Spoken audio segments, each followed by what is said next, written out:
Naked Among Wolves adalah sebuah film adaptasi novel yang menggambarkan betapa kejamnya kamp konsentrasi Buchenwald. Buchenwald adalah salah satu kamp paling brutal dalam sejarah Perang Dunia Kedua.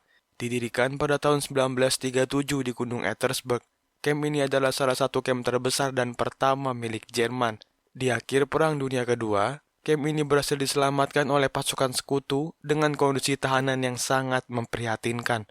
Langsung saja, tanpa berlama-lama lagi, inilah dia kisah lengkapnya. Cerita kali ini akan berfokus kepada Hans Pipik, seorang tawanan Nazi yang terlibat dalam jaringan komunisme. Dia mencoba terus berkomunikasi dengan ayahnya karena dia sudah hampir pingsan. Sebelum perang, Hans hidup bahagia dengan keluarga kecilnya dan seorang istri yang sedang mengandung. Sesampainya di depan pintu kamp, seluruh tawanan diperintahkan keluar dari gerbong, dibariskan dan disuruh jongkok. Mereka diberi perintah untuk bekerja tanpa mengharapkan bayaran apalagi kebebasan. Hukuman ini diberikan untuk mempertanggungjawabkan kelakuannya sebagai pembangkang. Setelah itu mereka diinterogasi satu persatu di ruangan yang terpisah.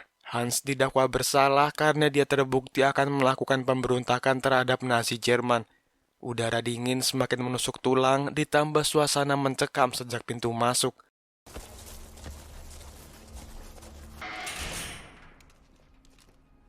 Seluruh tahanan yang baru ditangkap dihapus identitasnya dan diganti status menjadi tawanan Nazi.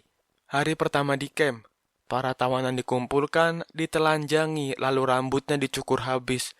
Seorang prajurit SS tiba-tiba datang dan memukul ayah Hans karena berani menatap matanya.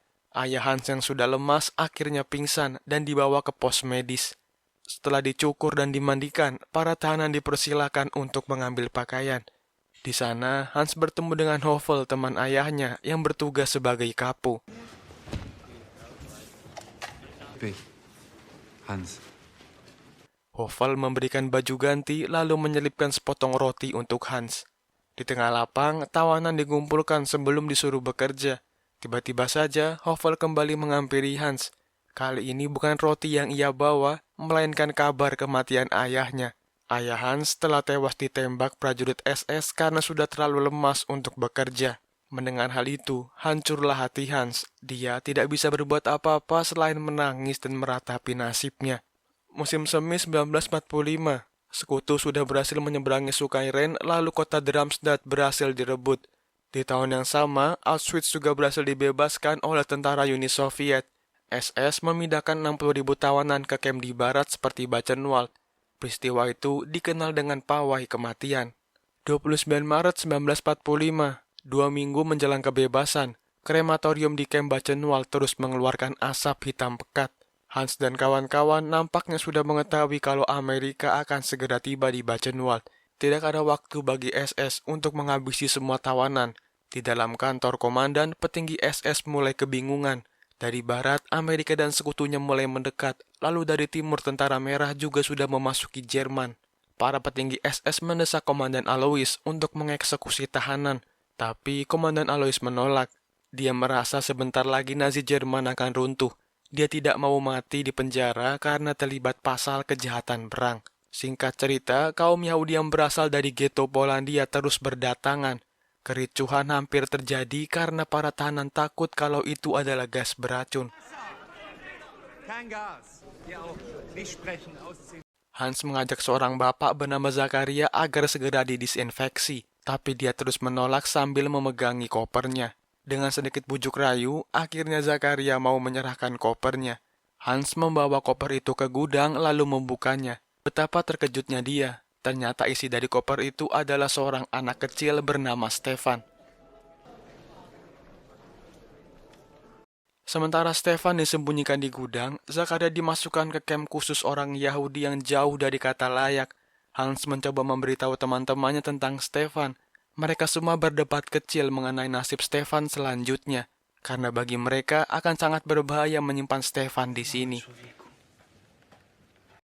Tiba-tiba saja, seorang prajurit SS memergoki mereka dan membuka koper. Dia berkata, para tahanan yang terlibat akan disiksa. Bersamaan dengan itu, suara sirene berbunyi tanda pesawat B-17 Amerika Serikat melintas. Mendengar hal itu, Zwelling seketika ketakutan lalu menyerahkan Stefan kepada mereka. Kembali ke Zakaria. Dia masuk ke dalam barak dan menemukan keadaan tahanan yang sangat mengenaskan. Kondisi barak yang kecil diisi oleh ratusan orang Yahudi membuat mereka harus berdesakan.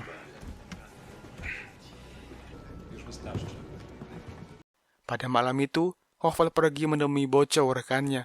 Dia mengabarkan kalau ada seorang anak laki-laki yang tidak terdaftar. Boco menyuruh Hovel untuk membuang anak itu dengan cara menyelundupkannya ke pengiriman selanjutnya. Para kapo di sana berencana menggerakkan pemberontakan. Dia tidak ingin pemberontakan terhenti hanya karena Stefan. Hari demi hari, Hans dan Stefan terlihat semakin dekat. Hans rela membagi jatah makannya dengan Stefan. Melihat kepolosan Stefan, Hans kembali teringat dengan istrinya yang sedang mengandung. Pada pagi harinya, Boco bertemu dengan Helmut. Dia berkata akan memindahkan 200 tahanan ke Bergen-Belsen. Dia juga melaporkan keberadaan Stefan di ruangan efek. Sementara itu di ruang efek, Zakaria akhirnya bisa bertemu lagi dengan Stefan. Di sini terungkap kalau sebenarnya Stefan bukanlah anak Zakaria. Dia menemukan Stefan tergeletak di tumpukan jenazah orang tuanya. Setelah Zakaria kembali, mereka kembali berdebat tentang nasib dari anak ini. Hovel mengatakan esok hari Zakaria dan Stefan akan dipindahkan ke Bergen-Belsen. Singkat cerita, Zakaria masuk ke dalam barisan pengiriman dan Korpinski mengembalikan koper berisi Stefan.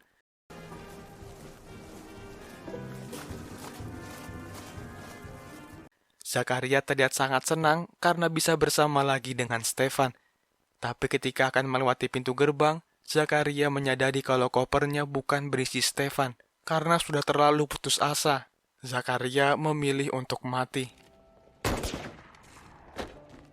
Hans dan kawan-kawan memilih menanggung resiko menyembunyikan Stefan sambil menunggu kedatangan Amerika Serikat. Mereka tidak tega jika harus memindahkan Stefan ke kamp Bergen-Belsen.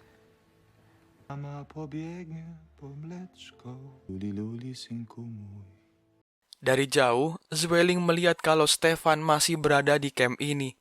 Lalu dia memilih melaporkannya ke Komandan Alois. Di sisi lain, Angkatan Darat Ketiga Amerika Serikat sudah menuju Fulda, 200 km lagi dari Buchenwald. Pasukan Jerman bertahan dengan 2.000 pasukan, beberapa tank dan brigade anti pesawat. Namun 2 hari kemudian mereka menyerah. 12 hari menuju pembebasan, SS memerintahkan pendataan ulang tawanannya. Helmut melaporkan ada sekitar 47.000 tawanan yang sehat dan siap bekerja. Mützen ab! Baukommando und Steinbruchkommando zur Bekleidungskammer. Alle Außenkommandos. Para tawanan diarahkan untuk bekerja lebih keras membangun tembok pertahanan terakhir guna menahan laju Amerika Serikat. Di sisi lain, surat aduan Zwelling sudah sampai ke atasannya. Herman dan Robert langsung bergerak menyelidiki aduan Zwelling. Mereka mengumpulkan Hovel dan kawan-kawan lalu menggeledah ruang efek. Namun, ternyata Stefan sudah tidak ada di sana. Herman menunjuk Hovel dan Korpinski untuk diinterogasi. Ternyata Hans telah memindahkan Stefan ke pos rumah sakit, karena di sana hampir tidak pernah digeledah. Seorang laki-laki menatap Stefan dengan sinis, karena seharusnya perawat menangani ayahnya yang sudah sekarat. Di dalam bunker penjara, Hovel menunggu gilirannya diinterogasi. Badannya gemetar ketakutan setelah melihat Korpinski yang babak belur diajar tentara SS. Teman-temannya khawatir jika Hovel membocorkan aksi pemberontakan yang sudah dirancang sebelumnya. Tak lama kemudian, tibalah giliran Hovel. Sekuat tenaga dia tetap bungkam merahasiakan keberadaan Stefan. Pukulan demi pukulan harus mendarat di tubuhnya dengan percuma. Angkatan Darat Sekutu telah berada 50 km lagi dari Buchenwald. Camp Ohrdruf yang merupakan subkamp Buchenwald berhasil dibebaskan. Pagi hari di kota Kromsdorf, 10 km dari Buchenwald, para tahanan dipekerjakan membangun kota. 2 orang tahanan bekerja sambil melirik seorang putri pengawal SS. Penjaga yang melihat aksi mereka langsung menarik tawanan itu ke sungai lalu dibunuh dengan kejam. Kembali ke Buchenwald. Hari itu, Stefan tiba-tiba menghilang dari rumah sakit. Ternyata Zitko mengajak Stefan bermain di luar. Si pemuda yang masih menyimpan rasa iri memanggil penjaga di luar. Dia membuat kesepakatan meminta obat dan menukarnya dengan informasi penting. Di dalam bunker, penderitaan Hovel belumlah berhenti. Mereka terus diajar sampai membuka mulut. Hauptmann-Führer mengalungkan tali sebagai pertanda mereka akan segera digantung.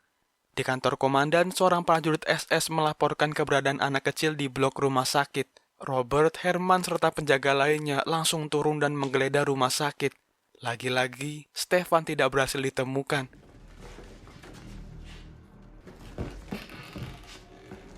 Alhasil, pemuda yang melapor tadi ditembak di tempat. Karena merasa rumah sakit bukanlah tempat yang aman lagi, Zitko menyuruh Hans dan Stefan bersembunyi di dalam septic tank. Hans mencoba menghibur Stefan yang terlihat sangat trauma dan ketakutan. Kembali ke Hovel dan Korpinski. Tiba-tiba pintu sel terbuka dan Korpinski diajak keluar. Di dalam ruang penyiksaan, Herman meminta kesaksian Rose mengenai di mana Stefan berada. Rose bersikeras mengatakan sejujurnya kalau dia tidak tahu menau. Herman tidak mau tahu dan meminta Rose menjadi orang selanjutnya yang digantung. Herman meminta Rose membuktikannya dengan membunuh Korpinski. Keesokan paginya, Zitko berjalan ke arah septic tank guna mengantar makanan untuk Hans dan Stefan. Tapi naasnya, dia ketahuan menyelundupkan makanan dan ditembak di sana. Tentara sekutu yang semakin dekat membuat komando tertinggi SS memerintahkan untuk membantai para tawanan. Helmut mendengar kabar para tawanan di camp ini akan dipindahkan ke selatan dan dibantai di sana. Dia langsung mengumpulkan rekan-rekannya dan memberitahu berita ini. Perbedaan pendapat terjadi di antara mereka. Ada yang lebih memilih menunggu Amerika karena kurangnya amunisi, ada juga yang bersikeras melawan. Sebagai ketua tawanan, Helmut memutuskan untuk memperlambat pengiriman tawanan ke selatan sampai Amerika datang. Pagi harinya, pemindahan akan segera dimulai. Rumor pembantaian sudah terlanjur menyebar. Terpaksa para tahanan harus kucing-kucingan dengan petugas.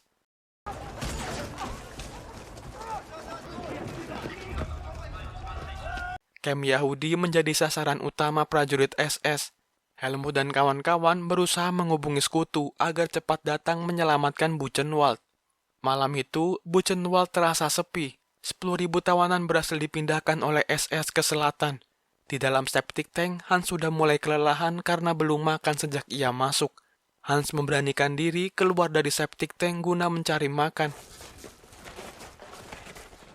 Setelah dia kembali, ternyata Stefan sudah tidak ada di tempat. Hans mencari Stefan ke seluruh penjuru camp, namun ternyata Stefan sudah berhadapan dengan anjing.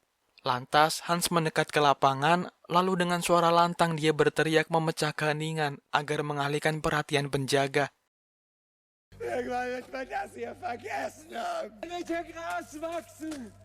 Alhasil, Hans tewas ditembak oleh penjaga.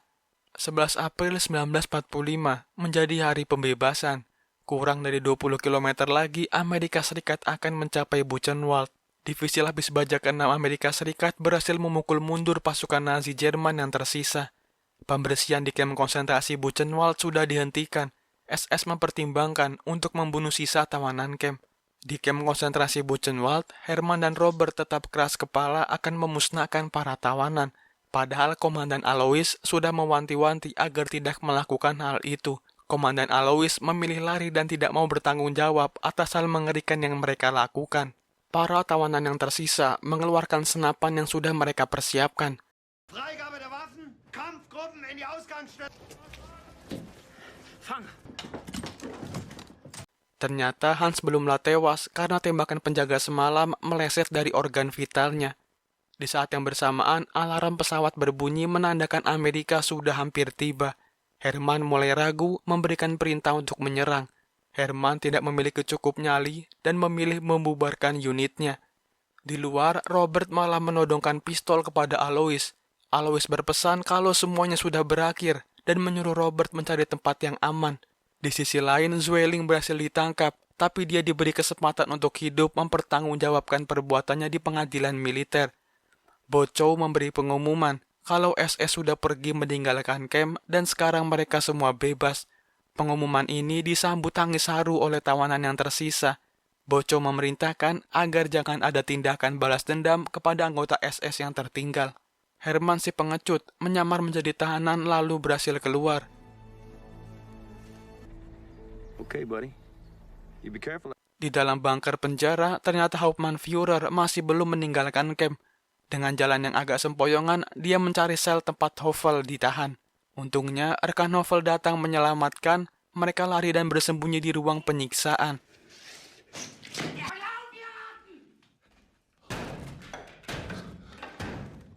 Dengan cepat, tawanan lain datang lalu meringkus si Kapten SS. Stefan yang selamat menghampiri Hans yang kian lemas karena kehabisan darah. Sebelum meninggal, Hans berwasiat kepada Hovel untuk merawat Stefan. Dan film pun selesai.